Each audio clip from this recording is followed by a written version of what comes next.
ಓಂ ಸಾಯಿರಾಮ್. ಶ್ರೀ ಸಾಯಿ ಸಚ್ಚರಿತ್ರೆಯ ಈ ಪವಿತ್ರ ಆತ್ಮಿಕ ಪ್ರಯಾಣಕ್ಕೆ ಮತ್ತೊಮ್ಮೆ ಸ್ವಾಗತ. ಇಂದು ನಾವು ಅಧ್ಯಾಯ 2 ಆರಂಭಿಸುತ್ತಿದ್ದೇವೆ.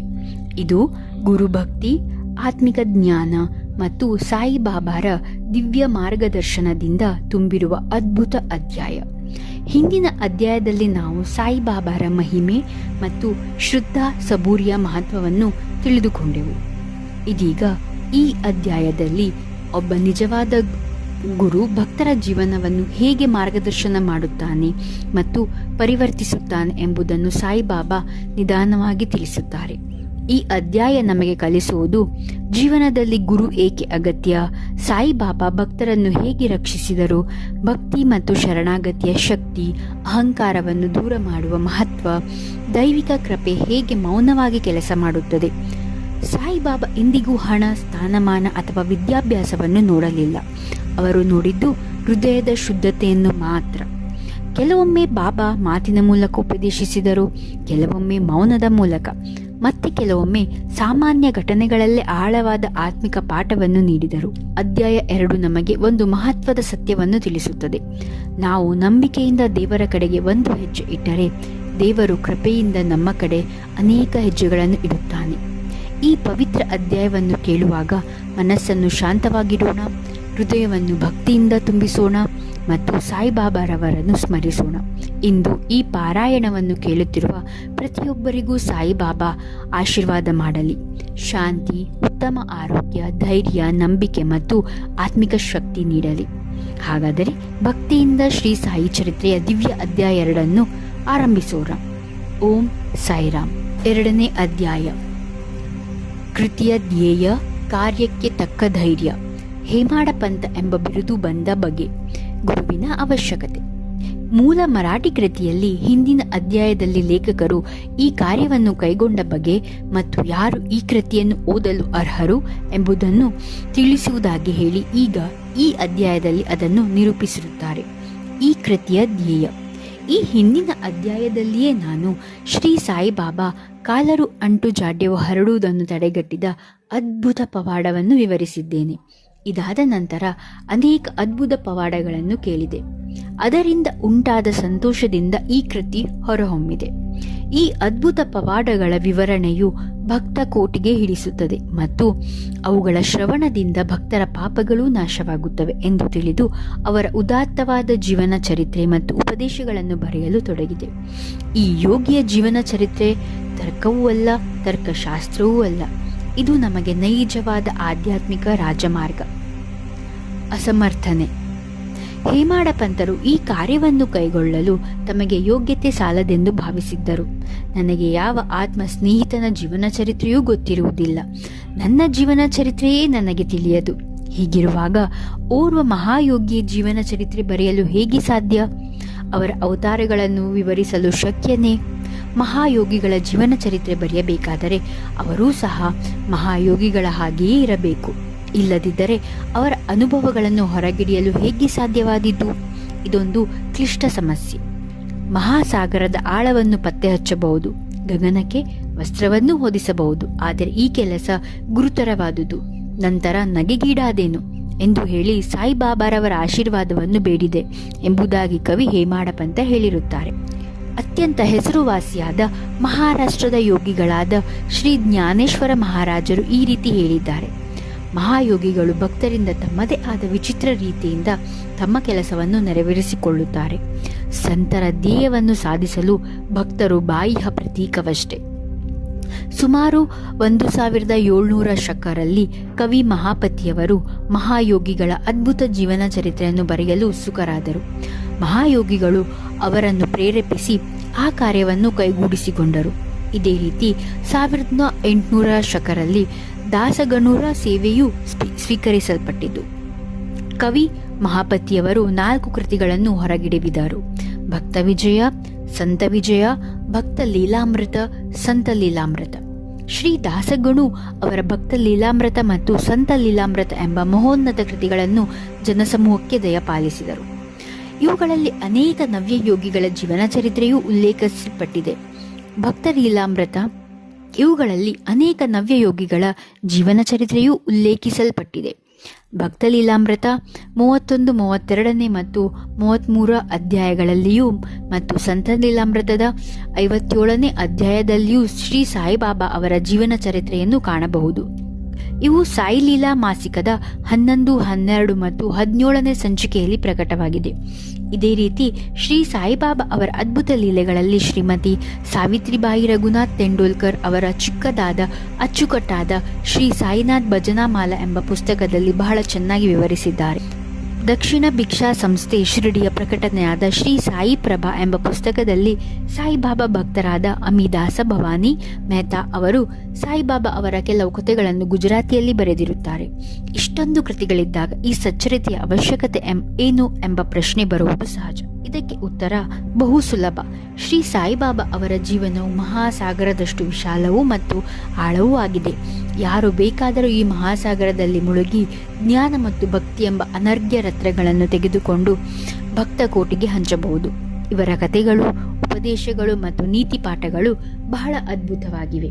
ಯಾರು ದುಃಖದಿಂದ ನೊಂದಿರುತ್ತಾರೋ, ಪ್ರಾಪಂಚಿಕ ಜೀವನದಲ್ಲಿ ಜಿಗುಪ್ಸೆ ಹೊಂದಿರುತ್ತಾರೆಯೋ ಅಂಥವರಿಗೆ ಇವು ಶಾಂತಿ ಮತ್ತು ಸಂತೋಷವನ್ನು ನೀಡುತ್ತದೆ. ಪ್ರಾಪಂಚಿಕ ಮತ್ತು ಪಾರಮಾರ್ಥಿಕ ವಿಷಯಗಳಲ್ಲಿ ಅವರಿಗೆ ಜ್ಞಾನವನ್ನು, ಅರಿವನ್ನು ಉಂಟು ಮಾಡುತ್ತವೆ. ವೇದಗಳಂತೆ ಅಭಿರುಚಿ ಹಾಗೂ ಬೋಧಪ್ರದವಾದ ಶ್ರೀ ಸಾಯಿಬಾಬಾ ಅವರ ಉಪದೇಶಗಳನ್ನು ಯಾರು ಶ್ರದ್ಧೆಯಿಂದ ಕೇಳುತ್ತಾರೋ ಅವರ ಅಭಿಷ್ಟಗಳೂ ಸಿದ್ಧಿಸುವವು. ಈ ಕಥೆಗಳನ್ನು ಸಂಗ್ರಹಿಸಿ ಇಡುವುದೇ ನನ್ನ ಮುಖ್ಯೋಪಾಸನೆ. ಶ್ರೀ ಸಾಯಿಬಾಬಾ ಅವರ ದರ್ಶನವನ್ನು ಯಾರಿಗೆ ಪಡೆಯಲು ಆಗಲಿಲ್ಲವೋ ಅಂಥವರಿಗೆ ಈ ಕೃತಿ ಸಂತೋಷವನ್ನು ದೊರಕಿಸುತ್ತದೆ. ಆದ್ದರಿಂದ ಈ ಕಾರ್ಯದಲ್ಲಿ ನಾನು ಅನುವಾದೆ. ನಾನು ನನ್ನದು ಎಂಬ ಅಹಂಕಾರವನ್ನು ಅವರ ದಿವ್ಯ ಚರಣಾವಿಂದಗಳಲ್ಲಿ ಅರ್ಪಿಸಿರುತ್ತೇನೆ. ಆದ್ದರಿಂದ ದಾರಿ ಈಗ ಸುಗಮವಾಗಿದೆ ಎಂದು ಭಾವಿಸಿದ್ದೇನೆ. ಅವರು ನನಗೆ ಇಹ ಪರಗಳೆರಡರಲ್ಲಿಯೂ ಸಂತೋಷವನ್ನು ದೊರಕಿಸಿಕೊಡುತ್ತಾರೆ ಎಂಬುದೇ ನನ್ನ ಅಚಲ ನಂಬಿಕೆ. ನಾನೇ ಸ್ವತಃ ಬಾಬಾ ಅವರ ಅಪ್ಪಣೆ ಪಡೆಯಲಿಲ್ಲ. ಆದುದರಿಂದ ಅವರ ಆತ್ಮೀಯ ಸಖರಾದ ಮಾಧವರಾವ್ ದೇಶಪಾಂಡೆ ಶ್ಯಾಮ ನಾನೇ ಸ್ವತಃ ಬಾಬಾ ಅವರ ಅಪ್ಪಣೆ ಪಡೆಯಲಿಲ್ಲ. ಆದುದರಿಂದ ಅವರ ಆತ್ಮೀಯ ಸಖರಾದ ಮಾಧವರಾವ್ ದೇಶಪಾಂಡೆ ಅವರನ್ನು ನನ್ನ ಪರವಾಗಿ ಮಾತನಾಡಲು ಬೇಡಿಕೊಂಡೆನು. ಅವರು ಈ ವಿಚಾರವನ್ನು ಬಾಬಾ ಅವರಿಗೆ, ಈ ಅಣ್ಣಾ ಸಾಹೇಬರು ನಿಮ್ಮ ಜೀವನ ಚರಿತ್ರೆಯನ್ನು ಬರೆಯಲು ಉತ್ಸುಕರಾಗಿದ್ದಾರೆ. ನಾನು ಬಡ ಫಕೀರ, ನನ್ನ ಜೀವನ ಚರಿತ್ರೆಯ ಅವಶ್ಯಕತೆ ಇಲ್ಲ ಎಂದು ದಯವಿಟ್ಟು ಹೇಳಬೇಡಿ. ನೀವು ಒಪ್ಪಿದರೆ ಅವರು ಬರೆಯಲು ಅನುವಾಗುತ್ತಾರೆ. ತಮ್ಮ ಚರಣ ಸೇವೆ ಬಲವೇ ಈ ಕೆಲಸವನ್ನು ಪೂರ್ತಿ ಮಾಡಿಸಿಕೊಳ್ಳುತ್ತದೆ. ನಿಮ್ಮ ಒಪ್ಪಿಗೆ ಮತ್ತು ಆಶೀರ್ವಾದವಿಲ್ಲದೆ ಯಾವ ಕಾರ್ಯವೂ ಯಶಸ್ವಿಯಾಗಿ ಮುಗಿಯಲಾರದು ಎಂದು ತಿಳಿಸಿದರು. ಆಗ ಬಾಬಾ ಅವರ ಮನ ಕರಗಿ ನನ್ನ ಮಸ್ತಕದ ಮೇಲೆ ಅಭಯ ಹಸ್ತ ಇಟ್ಟು ಊದಿ ನೀಡಿ ಆಶೀರ್ವದಿಸಿ, ನನ್ನ ಕಥೆಗಳನ್ನು ಮತ್ತು ನನ್ನ ಅನುಭವಗಳನ್ನು ಸಂಗ್ರಹ ಮಾಡು, ಟಿಪ್ಪಣಿಗಳನ್ನಿಡು, ನಾನು ಸಹಾಯ ಮಾಡುತ್ತೇನೆ. ನೀನು ಕೇವಲ ಬಾಹ್ಯ ಪ್ರತೀಕ. ನಾನೇ ನನ್ನ ಜೀವನ ಚರಿತ್ರೆಯನ್ನು ಬರೆದು ಭಕ್ತರ ಅಭಿಲಾಷೆಗಳನ್ನು ಈಡೇರಿಸುತ್ತೇನೆ. ಅಹಂಕಾರವನ್ನು ತೊರೆದು ನನ್ನ ಪಾದಾರವಿಂದಗಳನ್ನು ಆಶ್ರಯಿಸು. ಯಾರು ತಮ್ಮ ಜೀವಿತದಲ್ಲಿ ಈ ರೀತಿ ವರ್ತಿಸುತ್ತಾರೆಯೋ ಅವರಿಗೆ ಸಹಾಯ ಮಾಡುತ್ತೇನೆ. ಯಾವಾಗ ನೀನು ಅಹಂಕಾರವನ್ನು ತ್ಯಜಿಸುವೆಯೋ ಆಗ ನಾನು ನಿನ್ನ ಹೊಳಹೊಕ್ಕು ನನ್ನ ಜೀವನ ಚರಿತ್ರೆಯನ್ನು ಸ್ವತಃ ಬರೆಯುತ್ತೇನೆ. ನನ್ನ ಕತೆ ಮತ್ತು ಉಪದೇಶಗಳನ್ನು ಕೇಳುವುದರಿಂದ ಭಕ್ತರ ಹೃದಯದಲ್ಲಿ ನಂಬಿಕೆ ಉಂಟಾಗುತ್ತದೆ. ಆಗ ಅವರು ಸ್ವಾನುಭವ ಮತ್ತು ಪರಮ ಸುಖವನ್ನು ಹೊಂದುತ್ತಾರೆ. ಆದರೆ ತಮ್ಮದೇ ಆದ ರೀತಿಯನ್ನು ಪ್ರತಿಪಾದಿಸಬಾರದು. ಬೇರೆಯವರ ಸಲಹೆ ತಿರಸ್ಕರಿಸಬಾರದು. ನ್ಯಾಯದ ತರ್ಕ ವಿಚಾರ ಮಾಡಕೂಡದು ಎಂದು ಹೇಳಿದರು. ಈಗ ನನಗೆ ಹೇಮಾಡಪಂತ ಎಂಬ ಹೆಸರು ಹೇಗೆ ದೊರಕಿತು ಎಂಬುದನ್ನು ಹೇಳುತ್ತೇನೆ. ನಾನು ಕಾಕಾ ಸಾಹೇಬ ದೀಕ್ಷಿತ್ ಮತ್ತು ನಾನಾ ಸಾಹೇಬ ಚಂದೋರ್ಕರ್ ಬಹಳ ಆತ್ಮೀಯ ಸ್ನೇಹಿತರು. ಇವರು ನನ್ನನ್ನು ಶಿರಡಿಗೆ ಹೋಗಿ ಬಾಬಾ ಅವರ ದರ್ಶನ ಪಡೆದು ಬರುವಂತೆ ಒತ್ತಾಯಪಡಿಸಿದರು. ನಾನು ಮಾತು ಕೊಟ್ಟೆನು. ಆದರೆ ಕಾರಣಾಂತರದಿಂದ ಹೋಗಲಾಗಲಿಲ್ಲ. ಲೋನಾವಲದಲ್ಲಿ ನನ್ನ ಸ್ನೇಹಿತರೊಬ್ಬರ ಮಗನಿಗೆ ಬಹಳ ಕಾಯಿಲೆಯಾಗಿತ್ತು. ಯಾವ ಔಷಧಿಗಳಿಂದಲೂ ಪ್ರಯೋಜನವಾಗಲಿಲ್ಲ. ಆಗ ಗುರುಗಳನ್ನು ಕರೆಯಿಸಿ ಅವರನ್ನು ಮಗನ ಹಾಸಿಗೆ ಬಳಿ ಕೂಟ್ರಿಸಿದರು. ಅದರಿಂದಲೂ ಪ್ರಯೋಜನವಾಗಲಿಲ್ಲ. ಇದನ್ನು ಕೇಳಿ ನನಗೆ ಗುರುವಿನ ಪ್ರಯೋಜನವಾದರೂ ಏನು? ಗುರುವಿನ ಸಹಾಯದಿಂದ ಏನೊಂದು ಸಾಧ್ಯವಾಗದೇ ಇದ್ದರೆ ನಾನು ಶಿರಡಿಗೆ ಹೋಗಬೇಕು ಎಂದೆನಿಸಿತು. ಈ ರೀತಿ ಯೋಚಿಸುತ್ತಾ ನಾನು ಶಿರಡಿ ಪ್ರಯಾಣವನ್ನು ಮುಂದೂಡಿದೆನು. ಆದರೆ ಅನಿವಾರ್ಯವಾದುದು ಆಗಲೇಬೇಕು. ನನ್ನ ವಿಷಯದಲ್ಲೂ ಈ ರೀತಿಯಾಯಿತು. ಪ್ರಾಂತಾಧಿಕಾರಿಯಾದ ನಾನಾ ಸಾಹೇಬರು ಬಾಸಿನ್ನಿಗೆ ಪ್ರಯಾಣ ಬೆಳೆಸಿದ್ದರು. ಠಾಣಾದಿಂದ ದಾದರಿಗೆ ಬಂದು ಬಾಸಿನ್ಗೆ ಗಾಡಿಗೆ ಕಾಯುತ್ತಿದ್ದರು. ಅಷ್ಟರಲ್ಲಿ ಬಾಂದ್ರಾಗೆ ಹೋಗುವ ಲೋಕಲ್ ಬಂದಿತು. ಆಗ ಅವರು ಬಾಂದ್ರಾಕ್ಕೆ ಬಂದು ನನ್ನನ್ನು ಕರೆಸಿ ಶಿರಡಿಗೆ ಪ್ರಯಾಣವನ್ನು ಮುಂದೂಡಿದ್ದಕ್ಕೆ ತರಾಟೆಗೆ ತೆಗೆದುಕೊಂಡರು. ಆಗ ಅದೇ ರಾತ್ರಿ ಶಿರಡಿಗೆ ಹೋಗಲು ನಿರ್ಧರಿಸಿದೆನು. ದಾದರಿಗೆ ಹೋಗಿ ಅಲ್ಲಿಂದ ಮನಮಾಡ ಗಾಡಿಯನ್ನು ಹಿಡಿಯಲೆಂದು ದಾದರಿಗೆ ಹೊರಟು. ಇನ್ನೇನು ರೈಲು ಹೊರಡುವುದರಿತ್ತು. ಆಗ ಓರ್ವ ಮಹಾಮದ್ದಿಯನ್ನು ನಮ್ಮ ಗಾಡಿಗೆ ಬಂದು ನನ್ನ ಸಾಮಾನು ಮುಂತಾದವುಗಳನ್ನು ನೋಡಿ ಎಲ್ಲಿಗೆ ಪ್ರಯಾಣ ಎಂದು ಕೇಳಿದನು. ಶಿರ್ಡಿಗೆ ಎಂದು ಉತ್ತರಿಸಲು ಅವನು, ನೀವು ಸೀದಾ ಬೋರಿ ಬಂದರ್ಗೆ ಹೋಗಿ ಅಲ್ಲಿಂದ ಮನಮಾಡ ಮೇಲ ಹಿಡಿಯಿರಿ, ದಾದರ್ನಲ್ಲಿ ಇಳಿಯಬೇಡಿ, ಅಲ್ಲಿ ಮನಮಾಡ ಮೇಲ ನಿಲ್ಲುವುದಿಲ್ಲ ಎಂದ. ಈ ಘಟನೆ ನಡೆಯದಿದ್ದರೆ ನನ್ನ ಅಭಿಲಾಷೆ ಪ್ರಕಾರ ನಾನು ಮರುದಿನ ಶಿರ್ಡಿ ತಲುಪಲಾಗುತ್ತಿರಲಿಲ್ಲ. ಅದೃಷ್ಟ ಬಲದಿಂದ ಶಿರ್ಡಿಯನ್ನು ಮರುದಿನ ಮುಂಜಾನೆ 9:10 ಗಂಟೆಗೆ ಸೇರಿದೆ. ಶ್ರೀ ಕಾಕಾ ಸಾಹೇಬ್ ದೀಕ್ಷಿತ್ ಕಾಕಾ ನನಗಾಗಿ ಕಾದಿದ್ದರು. ಇದು ನಡೆದಿದ್ದು ಸುಮಾರು 1910ರಲ್ಲಿ. ಆಗ ಶಿರ್ಡಿಯಲ್ಲಿ ಯಾತ್ರಿಕರಿಗೆ ತಂಗಲು ಇದ್ದ ಧರ್ಮಶಾಲೆ ಎಂದರೆ ಸಾಟೆವಾಡ ಒಂದೇ. ತಕ್ಷಣವೇ ಬಾಬಾರವರ ದರ್ಶನವನ್ನು ಪಡೆಯಲು ಮನಸ್ಸು ಹಾತೊರೆಯುತ್ತಿತ್ತು. ಆಗ ತಾನೇ ತಾತ್ಯಾ ಸಾಹೇಬ್ ನೂಲಕರು ಮಸೀದಿಯಿಂದ ಹಿಂತಿರುಗಿ ಬಂದು, ಬಾಬಾ ಈ ವಡಾಲ ಮೂಲೆಯ ಹತ್ತಿರ ಇದ್ದಾರೆ, ಮೊದಲು ಹೋಗಿ ಅಲ್ಲಿ ದರ್ಶನ ಪಡೆಯಿರಿ, ಸ್ನಾನವಾದ ನಂತರ ವಿರಾಮವಾಗಿ ಮಸೀದಿಯಲ್ಲಿ ದರ್ಶನ ಪಡೆಯಿರಿ ಎಂದು ಹೇಳಿದರು. ಇದನ್ನು ಕೇಳಿ ಬಾಬಾ ಅವರ ಕಡೆಗೆ ಕೂಡಲೇ ಬಂದೆ. ನನ್ನ ಸಂತೋಷಕ್ಕೆ ಪಾರವಿಲ್ಲದಾಯಿತು. ಅವರು ಹೇಳಿದುದಕ್ಕಿಂತ ಮಿಗಿಲಾದುದನ್ನು ಕಂಡೆನು. ನನ್ನ ಇಂದ್ರಿಯಗಳೆಲ್ಲವೂ ತೃಪ್ತಿಗೊಂಡವು. ಹಸಿವು ನೀರಡಿಕೆಯೇ ದೂರವಾದವು. ಶ್ರೀ ಬಾಬಾ ಅವರ ಚರಣಾವಿಂದಗಳ ಸ್ಪರ್ಶವಾದ ಕೂಡಲೇ ನಾನು ಪುನರ್ಜನ್ಮ ಹೊಂದಿದಂತಾಯಿತು. ಶ್ರೀಯವರ ದರ್ಶನ ಪಡೆಯಲು ಪ್ರೇರೇಪಿಸಿದವರನ್ನು ಸ್ಮರಿಸಿಕೊಂಡೆನು. ನಾನು ಅವರನ್ನು ನನ್ನ ನಿಜವಾದ ಬಂಧುಗಳೆಂದೇ ಭಾವಿಸಿದ್ದೇನೆ. ಅವರನ್ನು ನೆನೆದು ಮನದಲ್ಲಿ ಪ್ರಾರ್ಥಿಸುತ್ತೇನೆ. ಶ್ರೀ ಬಾಬಾ ಅವರ ದರ್ಶನದಲ್ಲಿ ಒಂದು ವಿಚಿತ್ರ ಶಕ್ತಿ ಅಡಗಿದೆ. ನನ್ನ ಅಭಿಪ್ರಾಯದಲ್ಲಿ ಅವರ ದರ್ಶನದಿಂದ ನಮ್ಮ ಭಾವನೆಗಳೆಲ್ಲವೂ ಬದಲಾಗುತ್ತವೆ. ನಮ್ಮ ಪೂರ್ವ ಕರ್ಮಗಳೆಲ್ಲವೂ ಸವೆದು ಕ್ರಮೇಣ ಪ್ರಾಪಂಚಿಕ ವಸ್ತುಗಳ ಕಡೆಗೆ ವಿತರಾಗ ಉಂಟಾಗುತ್ತದೆ. ಮೋಹ ಕಡಿಮೆಯಾಗುತ್ತದೆ. ನಮ್ಮ ಪೂರ್ವ ಜನ್ಮದ ಪುಣ್ಯಗಳ ಫಲದಿಂದ ಮಾತ್ರವೇ ನಮಗೆ ಅವರ ದರ್ಶನ ಸಾಧ್ಯ. ನೀವು ಶ್ರೀ ಸಾಯಿಬಾಬಾರವರನ್ನು ನೋಡಿದರೆ ನಿಜವಾಗಿಯೂ ಪ್ರಪಂಚವೇ ಸಾಯಿಬಾಬಾರಂತೆ ಕಾಣುವುದು. ಬಿಸಿ ತರ್ಕ. ನಾನು ಶಿರ್ಡಿಗೆ ಬಂದ ದಿನವೇ ಗುರುವಿನ ಅಗತ್ಯದ ಬಗ್ಗೆ ನಾನು ಬಾಳಾ ಸಾಹೇಬ ಬಾಟೆಯವರಿಗೂ ದೊಡ್ಡ ಚರ್ಚೆ ನಡೆಯಿತು. ನನ್ನ ಸ್ವತಂತ್ರವನ್ನೇಕೆ ಬಿಡಬೇಕು? ಪರರಿಗೆ ದಾಸರಾಗಬೇಕು? ಗುರುವಿನ ಅಗತ್ಯವೇನು? ನಮ್ಮ ಕರ್ತವ್ಯವನ್ನು ನಾವು ಮಾಡಬೇಕು. ನಮ್ಮನ್ನು ನಾವು ಕಾಪಾಡಿಕೊಳ್ಳಲು ಶ್ರಮಿಸಬೇಕು. ಸುಮ್ಮನೆ ಜಾಡ್ಯತನದಿಂದ ಕುಳಿತು ನಿದ್ರೆ ಮಾಡುವುದರಿಂದ ಪ್ರಯೋಜನ ಏನು ಎಂಬ ನನ್ನ ವಾದ. ವಿಧಿ ಏನು ಸಂಭವಿಸಬೇಕು ಅದು ಸಂಭವಿಸಿಯೇ ತಿರುತ್ತದೆ. ಅನೇಕ ಮಹಾತ್ಮರು ಸಹ ಅನುಭವಿಸಿದ್ದಾರೆ. ನಾವೊಂದು ಬಗೆದರೆ ದೈವವೊಂದು ಬಗೆಯುತ್ತದೆ. ನಿನ್ನ ಬುದ್ಧಿವಂತಿಕೆಯನ್ನು ಬದಿಗೆ ತೊಳ್ಳು, ನಿನ್ನ ಅಹಂಕಾರ ನಿನಗೆ ಸಹಾಯವಾಗಲಾರದು ಎಂದು ಭಾಟಿಯವರ ವಾದ. ಈ ರೀತಿ ಚರ್ಚೆ 1 ಗಂಟೆ ಕಾಲ ನಡೆಯಿತು. ಆದರೂ ಯಾವುದೊಂದು ನಿಲುವಿಗೆ ಬರಲಾಗಲಿಲ್ಲ. ಇದರಿಂದ ನನ್ನ ಮನಸ್ಸಿಗೆ ನೆಮ್ಮದಿರಲಿಲ್ಲ. ಅನಂತರ ನಾವು ಇತರರೊಡನೆ ಮಸೀದಿಗೆ ಹೊರಟೆವು. ಆಗ ಬಾಬಾರವರು ಕಾಕಾ ಸಾಹೇಬರನ್ನು ಕುರಿತು, ಸಾಟೆವಾಡದಲ್ಲಿ ಏನು ನಡೆಯಿತು? ಚರ್ಚೆಯ ವಿಷಯವೇನು? ನನ್ನ ಕಡೆಗೆ ನೋಡಿ, ಈ ಹೇಮಾಡ ಪಂಥ ಏನು ಹೇಳುತ್ತಾನೆ ಎಂದು ಕೇಳಿದರು. ಈ ಮಾತುಗಳನ್ನು ಕೇಳಿ ನನಗೆ ವಿಸ್ಮಯವಾಯಿತು. ನಾನು ವಾದ ಮಾಡುತ್ತಿದ್ದ ಸಾಟೆವಾಡ ಮಸೀದಿಯಿಂದ ದೂರದಲ್ಲಿಬ್ಬರು ಸರ್ವಜ್ಞರಲ್ಲದಿದ್ದ ಪಕ್ಷದಲ್ಲಿ ಈ ವಿಚಾರವನ್ನು ಹೇಗೆ ತಿಳಿಯಲು ಸಾಧ್ಯ? ಭವಿಷ್ಯವಾದಿ ಬಿರುದು. ಶ್ರೀ ಸಾಯಿಬಾಬಾರವರು ನನ್ನನ್ನು ಹೇಮಾಡ ಪಂಥ ಎಂದು ಸಂಬೋಧಿಸಿದ್ದುದೇಕೆ ಎಂಬ ಯೋಚನೆ ನನ್ನಲ್ಲಿ ಮೂಡಿತು. ಈ ಪದದ ಮೂಲ ಹೇಮಾದ್ರಿ ಪಂಥ. ಹೇಮಾದ್ರಿ ಪಂಥರವರು ಯಾದವ ಕುಲದ ದೇವಗಿರಿ ಮಹಾರಾಜರಾದ ಮಹಾದೇವ ಮತ್ತು ರಾಮದೇವ ರಾಜಗರಿಗೆ ಮಂತ್ರಿಯಾಗಿದ್ದರು. ವಿದ್ಯಾವಂತರು, ಸದ್ಗುಣ ಸಂಪನ್ನರೂ ಆಗಿ ಚತುರ್ವರ್ಗ ಚಿಂತಾಮಣಿ, ರಾಜ್ಯ ಪ್ರಶಸ್ತಿ ಮುಂತಾದ ಗ್ರಂಥಗಳ ಕೃತರಾಗಿಗಳಾಗಿದ್ದರು. ನವರೀತಿಯ ಲೆಕ್ಕದ ವಿಧಾನವನ್ನು ಕಂಡುಹಿಡಿದಿದ್ದರು.